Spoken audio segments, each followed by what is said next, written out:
जैसे जैसे रात गहराती है, ट्रेनों में सन्नाटा बढ़ता जाता है।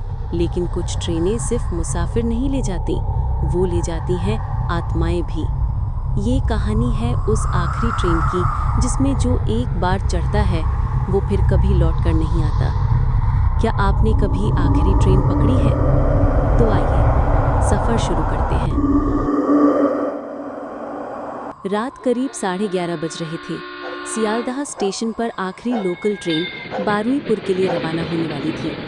प्लेटफॉर्म सुनसान था, कुछ गिने चुने यात्री और कुछ आवारा कुत्ते। अविक, एक आम दफ्तर का कर्मचारी, लेट हो गया था। भागते हुए ट्रेन में चढ़ा।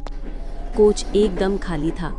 अंदर एक अजीब सी ठंडक थी, जैसे सिर्फ हवा नहीं, कोई हिस्सी मौजूद हो।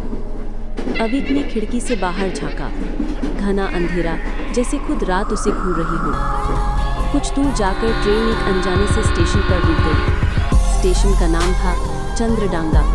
ये नाम अविक ने कभी नहीं सुना था। चारों ओर कोहरा और फिर एक बूढ़ी औरत धीरे धीरे चढ़ाई। कुछ नहीं बोली, बस आकर कोने में बैठ गई। अविक उसे देखता रहा। कुछ पूछना चाहा पर रुक गया। कुछ पल बाद उसने महसूस किया वो औरत उसे घूर रही है। उसकी आंखें लाल थीं और उनमें जैसे कोई गहराई नहीं थी, खालीपन था। तभी ट्रेन की सारी लाइट्स बुझ गईं। पूरे डिब्बे में एक अजीब सी सड़ांध फैल गई, जैसे कोई लाश सड़ रही हो। अविक डर के मारे खड़ा हुआ और दरवाजे की ओर भागा, पर तभी उसने खिड़की के बाहर देखा। सैकड़ों लोग खड़े थे, लेकिन उनकी आंखें नहीं थीं और वो सब ट्रेन के अंदर देख रहे थे। तभी बूढ़ी औरत ने एक खौफनाक आवाज़ में कहा, "ये ट्रेन बारुईपुर नहीं जाती। जो इसमें चढ़ता है वो कभी नहीं लौटता।" अविक चिल्लाना चाहता था, पर उसकी आवाज़ गायब हो चुकी थी। वो शीशे में खुद को देखने गया और वहाँ वो खुद गायब था। उस रात के बाद अविक कभी नहीं मिला।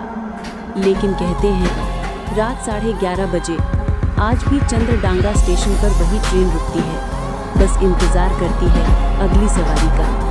शायद अगला नंबर आपका हो। लेकिन एक सवाल अभी बाकी है।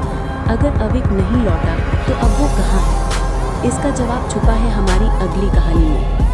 क्या आपको जवाब जानना चाहेंगे? तो अभी लाइक कीजिए और कमेंट में लिखिए, मैं आखिरी ट्रेन में चढ़ना चाहता हूँ। और डरते रहिए हमारे साथ। सब्सक्राइब कीजिए क्योंकि अगली कहानी इससे भी ज़्यादा डरावनी है। फिर मिलेंगे डर की दुनिया में, अंधेरे के बिल्कुल बीचों बीच।